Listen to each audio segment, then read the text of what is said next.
Hello, everybody. I'm the Shark Daymond John, and today we're talking business.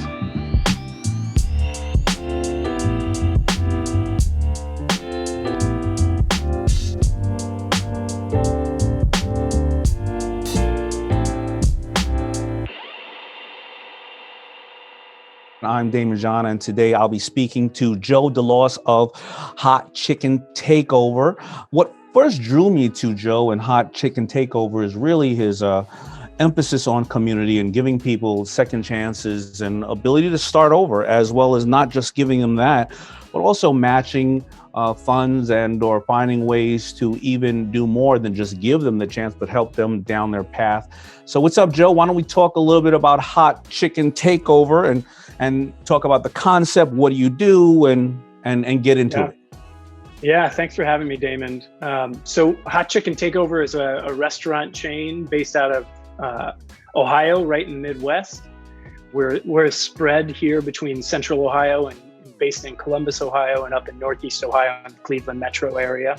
From a guest experience space, we're kind of squarely in that fast casual segment. And so we try to build a beloved, trusted brand that gets people in and out of there in 5 minutes with really delicious, kind of comfort-oriented fare. And so we're serving a chicken recipe I came up with in my living room alongside of my grandmother's recipe for mac and cheese and coleslaw. And up until COVID, our restaurant featured only communal seating.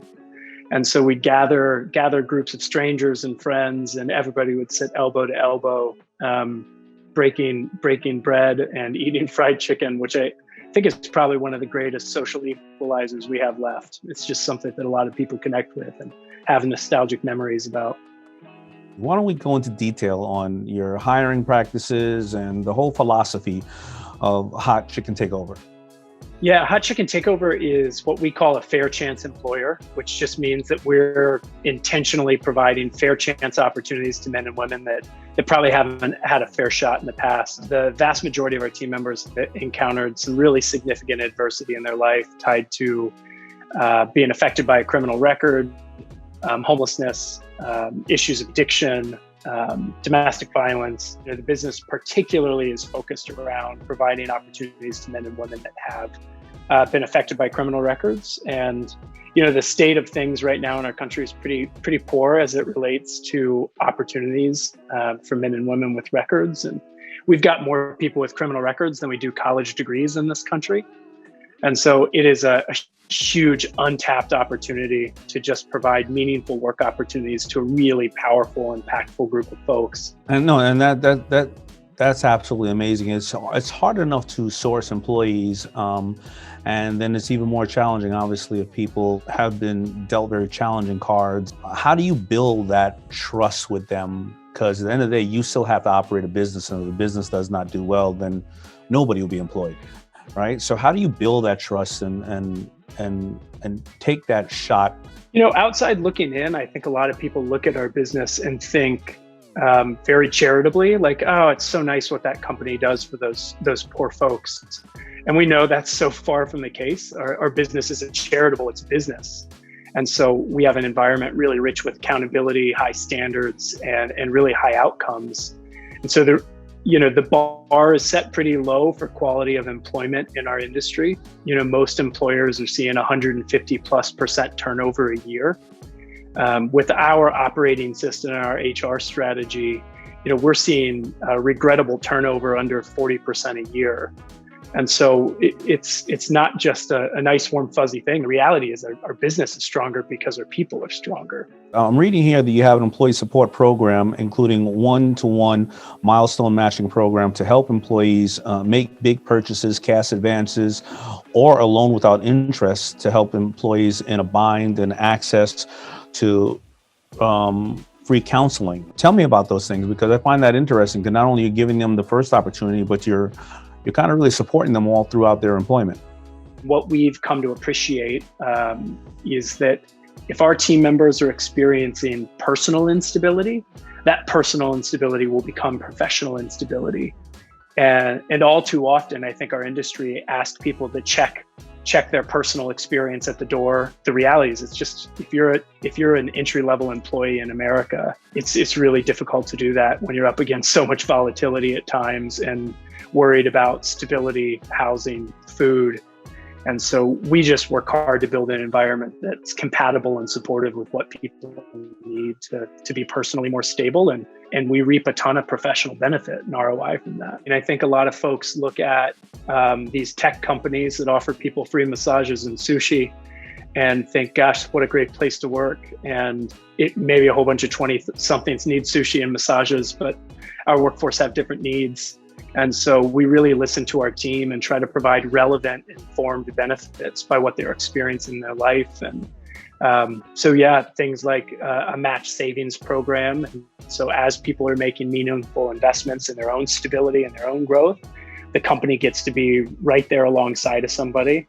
And think about, anecdotally, think about you have somebody join your team that has probably been away for 5 to 15 to 25 years in their life, and they're re-entering the community, and you get to be alongside of them as they get their driver's license and they buy their first vehicle. And so that kind of investment in somebody is so material and builds a really deep, loyal connection. And so we do as many of those things as we can, and have found a way to ensure that we're making investments in our team members commensurate with their investment in the company. We differentiate our brand with quality of service, and our industry doesn't do a great job of setting the bar high when it comes to hospitality and experience. And so it's our team that really powers that and kind of that culture and that magic within the staff. And so I think one of the things I'm worried about most as we pursue scale and growth is, how do we retain the specialness of that culture in a sophisticated way so that it can grow?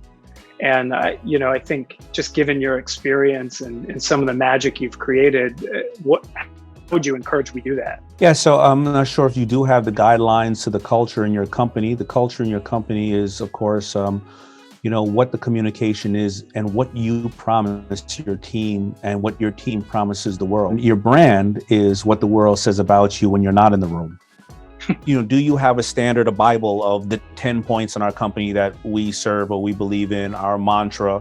And if you do, which is great, because, the stats have said that it takes 3 weeks for an employee to treat a customer the way they're being treated. So if internally it feels good and everybody thinks that they're working for something bigger than just the product, they share that with the customer. So how are you communicating with your employees about these things and letting them feel like they're part of the momentum forward because they believe in what you believe in and you believe what they believe in? Yeah, I think that's right. And I think our infrastructure around our culture and our, and that kind of internal comm is light right now. It's basically powered by a tremendous amount of just deeply invested, great leaders that we have on our team that have come up through the ranks. As we grow, we're going to have to lean into that infrastructure more to make it less dependent on just the handful of really tremendous leaders we have. And the first thing to do there is go to your inventory. How many employees do you have right now? We have about 130 right now. A lot of people in companies, I've noticed, they go, who here wants to head up employee morale? Who here wants to head up outsourcing to or our charitable, things that we're doing, in the community? It's not extra pay. It's we're looking for somebody to want to head it up. And what are you passionate about? And what you'll find is there'll be somebody who could be in legal, or there's somebody who could be in social media will say, you know what, I do this off hours, and there's my passion. Can I head this up? And that's infectious. You'll start to see other people say, well, I have other things, or, hey, I didn't know that you were doing that. I want to be part of it. Your biggest asset is always going to be the people that work for you. And if they feel like they're part of some of the changes, whether it's having a voice with systemic racism or marginalized individuals, or mass incarceration and giving other people shots because, no two felonies are the same. Somebody can get 1 year for one and somebody gets 15 for the exact same thing. So I think that there's going to be a lot of passion in your people that you have right there, and they see it coming from you. And I'm sure that they would want to step up and do it. I would really lean on your people, and I've learned to do that more in my company over the years as well. And I realized there are a lot of people out there that they felt that all they were hired for was to do this, but they have a lot of passion and they want to do this. And once we give them that acknowledgement and that ability to do this, they become rock stars. Well, to your point, we have a wildly ambitious team that is just motivated towards growth and kind of figuring out what's next for them.